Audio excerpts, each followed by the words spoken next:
નમસ્કાર દર્શક મિત્રો, આપ જોઈ રહ્યા છો નિર્માણ ન્યૂઝ ને હું ધ્રુવી ત્રિવેદી આપ સૌનું સ્વાગત કરું છું। ગુજરાતના 61મા સ્થાપના દિવસ પર આપ સૌ ગુજરાતવાસીઓને ખૂબ ખૂબ અભિનંદન।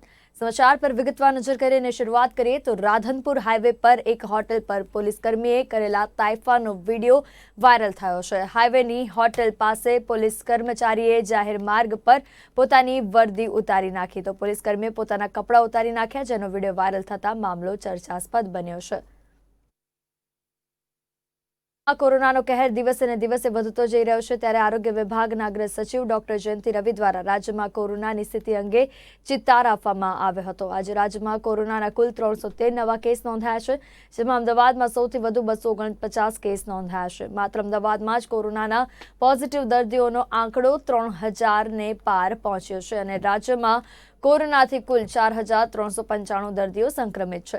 છેલ્લા 24 કલાકમાં રાજ્યમાં કોરોનાને કારણે 17 લોકોના મૃત્યુ નિપજ્યા છે, જ્યારે આજે કુલ 86 દર્દીઓએ કોરોનાને માત આપી છે। આજનું બ્રેકઅપ આપણે જોઈએ તો 313નું તો અલગ અલગ ડિસ્ટ્રિક્ટમાં સૌથી વધારે અમદાવાદમાં છે 249, આણંદમાં 3, અરવલ્લીમાં 1, ભાવનગર 4, દાહોદ 1, ગાંધીનગર 10, મહેસાણા 3, સુરત 13, વડોદરા 19 અને પંચમહાલ 10 એમ કરીને આજના ડિસ્ટ્રિક્ટ વાઇઝ બ્રેકઅપ આ રીતે છે। અત્યાર સુધી જે કુલ પોઝિટિવ કેસીસ હવે આજની સાથે 4395 4395 કેસીસ પોઝિટિવ થયા છે। એમાંથી વેન્ટિલેટર પર 33 જણા છે। 3535 લોકો 3535 જેટલા લોકો સ્ટેબલ છે, કાં તો રૂમ એર પર છે કે પછી ઓક્સિજનમાં છે, અને 613 એવા લોકો છે કે જે ડિસ્ચાર્જ થઈને સાજા થઈને ઘરે ગયા છે। લેબોરેટરી પરીક્ષણની વાત કરીએ તો અત્યાર સુધીની કુલ ટેસ્ટ 6,64,007 64,007 જેટલી થઈ છે।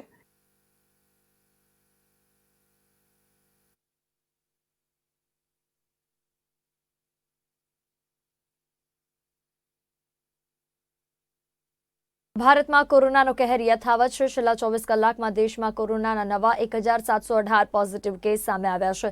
આ સાથે જ દેશમાં કોરોનાના સંક્રમિતોની સંખ્યા 33,278 થઈ ગઈ છે। ગુરુવારે રાજસ્થાનમાં 26, પશ્ચિમ બંગાળમાં 33 અને ઓરિસ્સામાં 3 દર્દીઓનો કોરોનાનો રિપોર્ટ પોઝિટિવ આવ્યો છે। આ પહેલા બુધવારે 1702 સંક્રમિત વધ્યા હતા અને 690 દર્દી સાજા થઈને ઘરે ગયા હતા। સૌથી વધારે 597 સંક્રમિત મહારાષ્ટ્રમાં મળ્યા છે। મધ્યપ્રદેશમાં 173 અને દિલ્હીમાં 125 દર્દીઓનો રિપોર્ટ પોઝિટિવ આવ્યો છે। રાહતની વાત એ છે કે દર્દીઓ ઝડપથી સાજા થઈ રહ્યા છે, ત્યારે આ સાથે દેશમાં રિકવરી રેટ વધીને 25.19% થઈ ગયો છે। देश में 1718 नए केसेस आए हैं, जिससे कि देश में रिपोर्ट हुए टोटल केसेस की संख्या अब बढ़कर 33,050 केसेस हो चुकी है। अगर हम देखें जो हमारे पास अभी एक्टिव मेडिकल सुपरविजन के केसेस हैं तो वह संख्या 23,651 है। पिछले 24 घंटे में 630 पेशेंट वो क्योर भी हो गए, जिससे कि हमारे टोटल क्योर्ड पेशेंट्स की संख्या बढ़कर अब 8,324 हो चुकी है। इस तरीके से अगर हम देखें तो हम पाते कि हमारे देश में टोटल रिकवरी रेट प्रेजेंटली 25.19% है। रिकवरी रेट के अंदर हम एक प्रोग्रेसिव ट्रेंड ऑब्जर्व कर रहे हैं। जैसा कि आप लोगों को इससे पहले भी बताया है कि 14 दिन पहले का अगर रिकवरी रेट देखें तो वह 13.06% था, जो कि अब बढ़कर 25% के ऊपर पहुंच गया है। यह एक बहुत ही पॉजिटिव साइन है।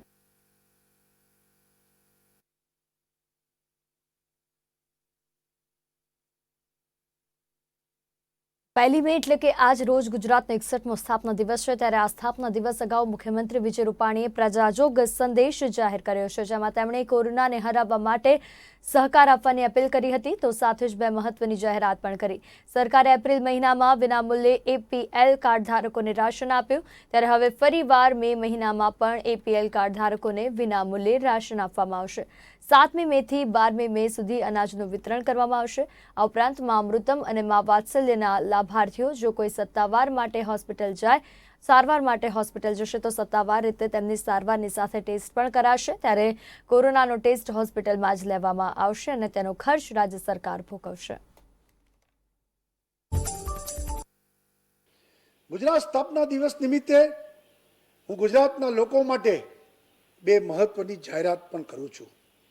પહેલું, આપ સૌ જાણો છો કે એપ્રિલ મહિનામાં ગુજરાતના મધ્યમ વર્ગના પરિવારોને ગુજરાત સરકારે વિના મૂલ્ય એપીએલના લોકોને 10 કિલો ઘઉં, 3 કિલો ચોખા, 1 કિલો ખાંડ, 1 કિલો દાળ સરકાર તરફથી આપી હતી. હવે ફરીવાર બીજી જાહેરાત કે માં અમૃતમ અને માં વાત્સલ્ય યોજનાના લગભગ 77 લાખ લાભાર્થી પરિવારોમાંથી કોઈને પણ જો સર્જરી કરાવવા એટલે કે ઓપરેશન કરાવવા હોસ્પિટલમાં જવું પડે, પ્રસૂતિ માટે હોસ્પિટલમાં જવું પડે, તો કોરોનાનો ટેસ્ટ હોસ્પિટલમાં લેવામાં આવે તો એનો ખર્ચ એ વ્યક્તિઓ ભોગવવું નહીં પડે.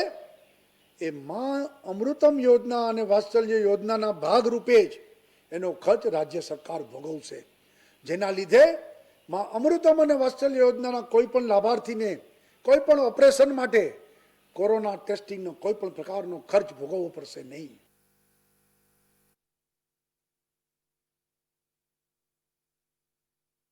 કોરોનાની મહામારી અને લોકડાઉન વચ્ચે સરકારની આવક ઘટતા કેન્દ્ર સરકાર દ્વારા કર્મચારીઓને મોંઘવારી ભથ્થા પર કાપ મૂકવામાં આવ્યો છે.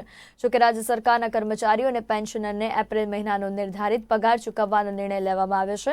નાણાપ્રધાન નીતિન પટેલે આ અંગેની માહિતી આપતા જણાવ્યું કે રાજ્ય સરકારની વેરાની આવક ઘટી છે તેમજ જીએસટી અને વેટની આવક લગભગ બંધ છે.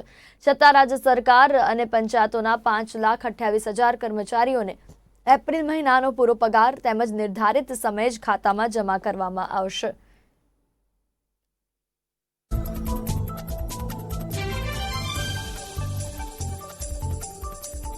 રાજ્યની આવકમાં ખૂબ મોટો ઘટાડો થયો હોવા છતાં અમારા નાણાં વિભાગની કાર્યક્ષમતાના કારણે માનનીય મુખ્યમંત્રી શ્રી અને અમે જે નિર્ણય કર્યો છે એ પ્રમાણે રાજ્યના નાણામંત્રી તરીકે મને જાહેર કરતા આનંદ થાય છે.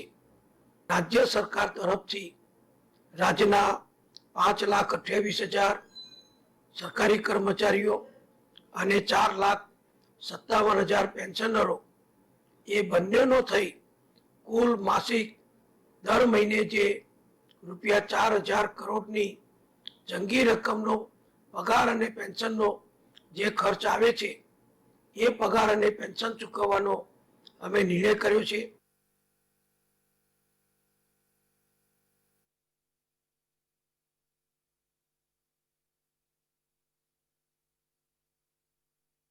દેશની અગ્રણી કંપની રિલાયન્સ ઇન્ડસ્ટ્રીઝ લિમિટેડે ઓઇલ ગેસ ડિવિઝનના કેટલાક ઉચ્ચ અધિકારીઓના વેતનમાં 50% સુધીનો ઘટાડો કર્યો છે.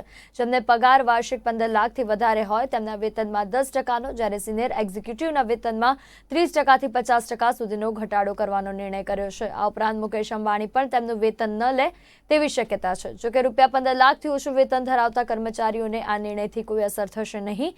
આ ઉપરાંત વાર્ષિક રોકડ બોનસ અને કાર્ય દેખાવ સંબંધિત ઇન્સેન્ટિવ પર પણ તેની અસર થશે. સામાન્ય રીતે બોનસ અને અન્ય ઇન્સેન્ટિવ પર પ્રથમ ત્રિમાસિક ગાળામાં આપવામાં આવતા હોય છે, પણ હવે તેને થોડા સમય માટે અટકાવવામાં આવી શકે છે અથવા તો તેમાં કાપ મૂકવામાં આવી શકે છે.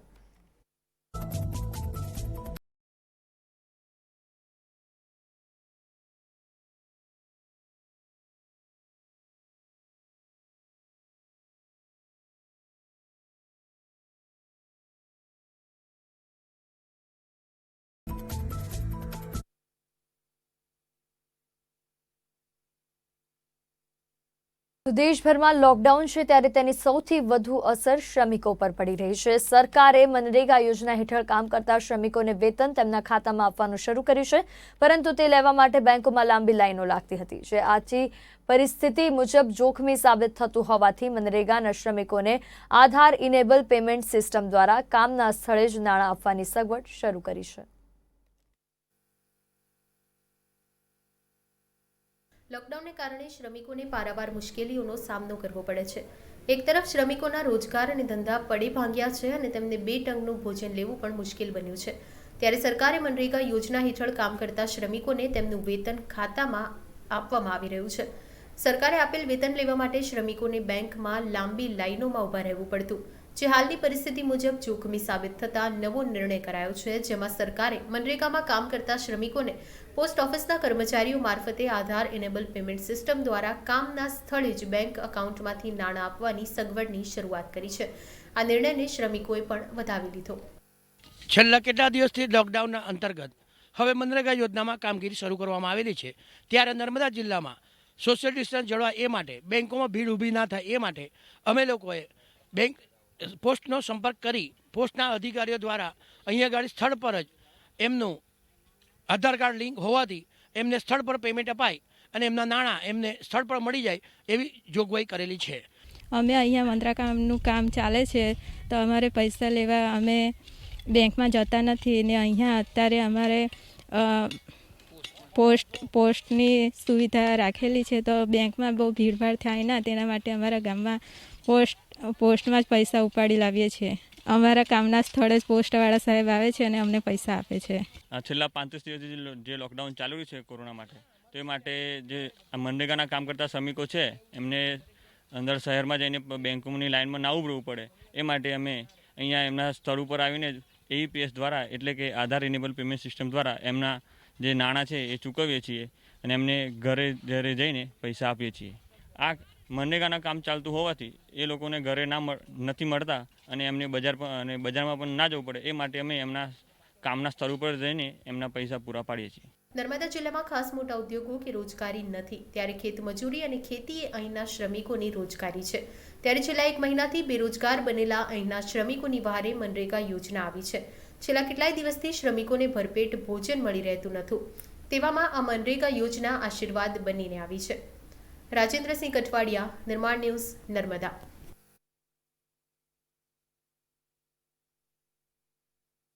રાજ્ય સરકારે અને રાજ્યમાં ફસાયેલા ગુજરાતીઓ માટે નોડલ ઓફિસરની નિમણૂક કરી છે, જેના સંપર્કથી ફસાયેલા લોકો પોતાના વતન પહોંચી શકશે. ત્યારે CMOના સચિવ અશ્વિની કુમારે જણાવ્યું કે રાજ્યના વિદ્યાર્થીઓ અને વેપારીઓ ગુજરાતમાં ફસાયા છે તે લોકો માટે ગુજરાતના 8 સિનિયર IAS અને 8 IPS અધિકારીઓને જવાબદારી સોંપાઈ છે, જે તે રાજ્યના વહીવટીતંત્ર સાથે જરૂરી સંકલન કરીને ગુજરાતમાં ફસાયેલા વેપારીઓ, વિદ્યાર્થીઓ અને મજૂરોને સહાય કરવાની મદદ કરશે.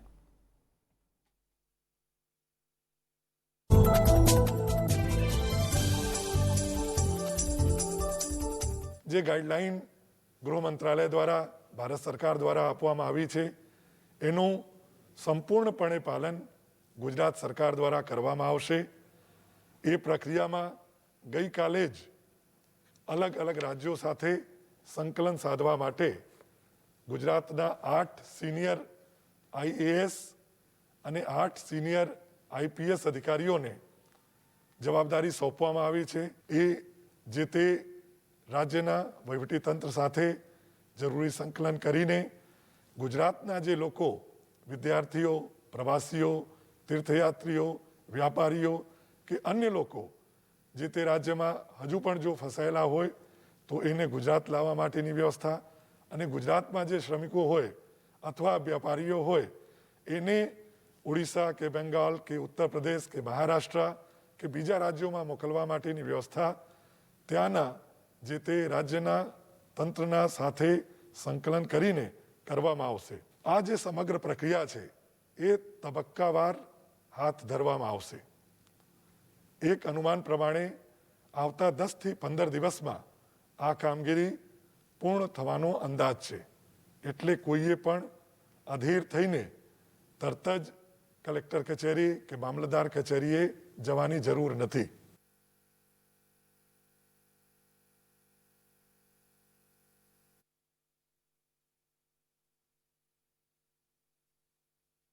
કોરોના મહામારી વચ્ચે દુનિયાના અનેક દેશોમાં ભારતીય નાગરિકો ફસાયેલા છે, ત્યારે આવી સ્થિતિમાં અમેરિકા સ્થિત ભારતીય દૂતાવાસે ભારત પરત ફરવા માંગતા નાગરિકોનો સંપર્ક કરવાની શરૂઆત કરી છે. આ માટે અમેરિકામાં રહેતા ભારતીય નાગરિકો ઓનલાઈન રજીસ્ટ્રેશન કરાવી શકશે. સૂત્રો તરફથી મળતી માહિતી અનુસાર ભારત સરકાર આગામી દિવસોમાં વિદેશોમાં ફસાયેલા ભારતીય નાગરિકોને પરત લાવવાની જાહેરાત કરી શકે છે. તો ભારતીય નાગરિકોને પરત લાવવાની શરૂઆત પ્રથમ ખાડી દેશોથી કરાઈ શકે છે. ત્યારબાદ બ્રિટન અને યુરોપના અન્ય દેશો અને અમેરિકામાં ફસાયેલા ભારતીય લોકોને પરત લાવવામાં આવી શકે છે.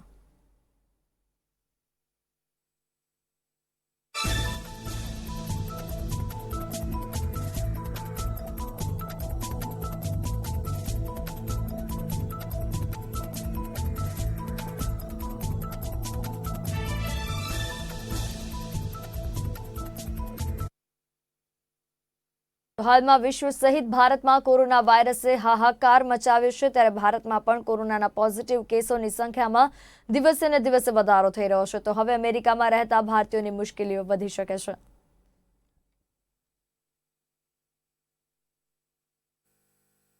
અમેરિકામાં H1B વિઝા ધારકોની મુશ્કેલીઓ આગામી દિવસોમાં વધી શકે છે.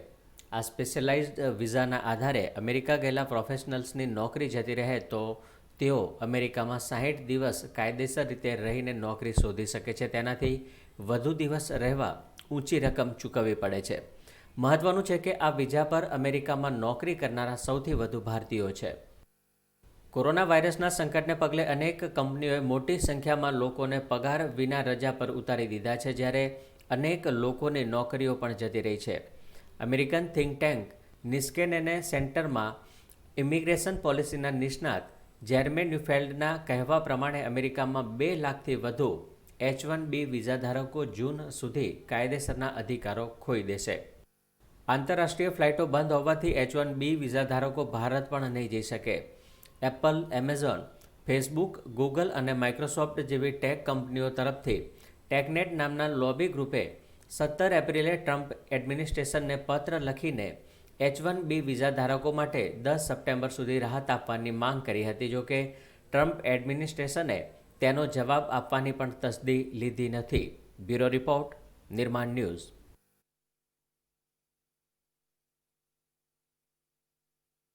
કોરોનાનો કહેર અને લોકડાઉનની સ્થિતિ વચ્ચે દેશભરની યુનિવર્સિટી અને કોલેજોમાં પરીક્ષાને મુદ્દે અસમંજસની સ્થિતિ ચાલી રહી છે. કોલેજ અને યુનિવર્સિટીઝમાં પરીક્ષા લેવી કે કેમ તે મુદ્દે વિદ્યાર્થી, વાલી, અધ્યાપક, આચાર્યો અવગડમાં છે. એવામાં યુજીસીએ પરીક્ષા મુદ્દે બનાવેલી સમિતિએ જુલાઈમાં પરીક્ષા અને પરિણામ જાહેર કરવા સાથે ઓગસ્ટમાં નવું સત્ર શરૂ કરવાની ભલામણ કરી છે. જોકે હજુ યુનિવર્સિટી ગ્રાન્ટ કમિશન દ્વારા ચર્ચા વિચારણા બાદ આખરી નિર્ણય લેવાશે. લોકડાઉનની સ્થિતિ વચ્ચે દેશભરની યુનિવર્સિટી અને કોલેજોમાં પરીક્ષાને મુદ્દે અસમંજસની સ્થિતિ ચાલે છે. ત્યારે યુનિવર્સિટી ગ્રાન્ટ કમિશન દ્વારા પરીક્ષા અને નવા સત્ર એક સમિતિની રચના કરાઈ હતી. આ સમિતિએ ગત 24 એપ્રિલે રિપોર્ટ સોંપી દીધો છે. આ રિપોર્ટ પર ચર્ચા વિચારણા બાદ અઠવાડિયામાં માર્ગદર્શિકા જાહેર કરવાનો યુજીસીએ મત આપ્યો છે, જેમાં જુલાઈમાં પરીક્ષા અને ઓગસ્ટમાં નવું સત્ર શરૂ કરવાની ભલામણ કરવામાં આવી. ભલામણમાં સોશિયલ ડિસ્ટન્સનું પાલન કરવાની સાથે જ કોલેજ અને યુનિવર્સિટીમાં પરીક્ષા લેવાની તાકીદ કરવામાં આવી, જ્યારે 70 ગુણની યુનિવર્સિટી પરીક્ષા અને 30 ગુણ મૂલ્યાંકનના મળીને 100 ગુણની પરીક્ષા લેવા પર ભાર મુકાયો છે. 15 મે સુધી ઈ લર્નિંગથી વિદ્યાર્થીઓ ઘરે બેઠા અભ્યાસ કરશે. 16 થી 31 મે સુધી ડિજિટલ માધ્યમ થકી અસાઇનમેન્ટ લો. જૂનમાં વેકેશન 1 થી 15 જુલાઈ વચ્ચે એટીકેટીની પરીક્ષા યોજાશે. 16 થી 31 જુલાઈ વચ્ચે યુનિવર્સિટીની રેગ્યુલર પરીક્ષા યોજાશે. 31 જુલાઈએ એટીકેટીની પરીક્ષાના પરિણામોની જાહેરાત. 14 ઓગસ્ટે રેગ્યુલર પરીક્ષાનું પરિણામ જાહેર કરાશે. નવા સત્ર માટે 1 થી 31 ઓગસ્ટ સુધીમાં પ્રવેશ પ્રક્રિયા. 1 જુલાઈથી પ્રથમ વર્ષના વિદ્યાર્થીઓ માટે નવા વર્ગોની શરૂઆત. 1 ઓગસ્ટથી દ્વિતીય અને ત્રીજા વર્ષના વિદ્યાર્થીઓના વર્ગોની શરૂઆત. તજજ્ઞોની સમિતિએ પરીક્ષાની પેટર્ન માટે પણ વિવિધ ભલામણોની સૂચના કરી છે, જેમાં યુનિવર્સિટી કોઈપણ પ્રક્રિયાનો ઉપયોગ કરીને MCQ OMR પદ્ધતિ આધારિત પરીક્ષા, open book exam, open choice, assignment preparation આધારિત મૂલ્યાંકન કરી શકે તે માટેની મંજૂરી પણ આપવામાં આવી. બ્યુરો રિપોર્ટ, નિર્માણ ન્યૂઝ, અમદાવાદ.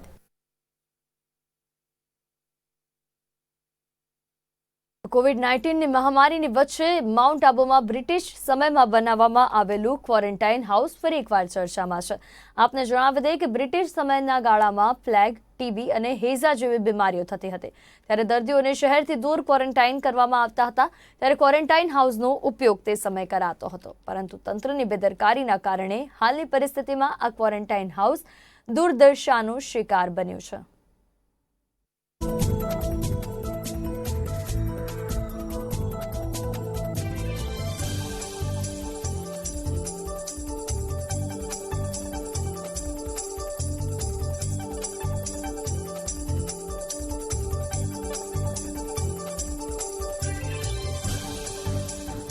आज जो कोरोना वायरस की जो बीमारी पूरे देश में फैली हुई है, लोगों में तरह तरह मची हुई है, लेकिन ये पहली बार इतना बड़ा एक इतिहास में जो है बीमारी फैली है.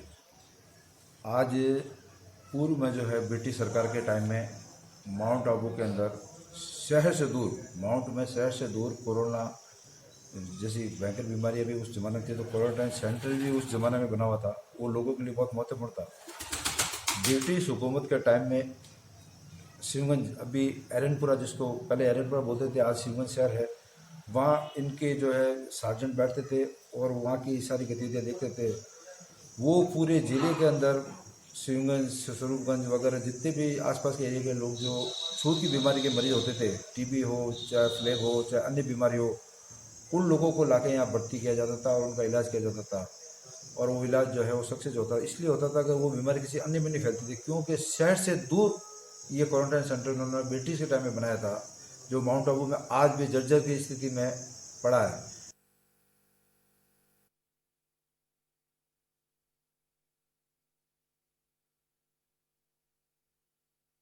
કોરોના વાયરસને કારણે જગતના તાતની હાલત પણ કફોડી બની છે. ખેડૂતોએ વાવેતર શરૂ કર્યા બાદ કોરોના વાયરસને કારણે લોકડાઉન થતા ખેડૂતોનો તૈયાર પાક હવે બગડી રહ્યો છે. તો બનાસકાંઠા જિલ્લામાં ખેડૂતોએ તરબૂચ અને ટેટીનું વાવેતર કરી વધુ આર્થિક લાભ થશે તેવી આશા રાખીને બેઠા હતા. પરંતુ લોકડાઉનના કારણે મબલખ ઉત્પાદન થયું હોવા છતાં વિવિધ શહેરોમાંથી વેપારીઓ અને દલાલો ખરીદી માટે આવતા ન હતા. ત્યારે ખેડૂતોને રાતા પાણી રોવાનો વારો આવ્યો છે.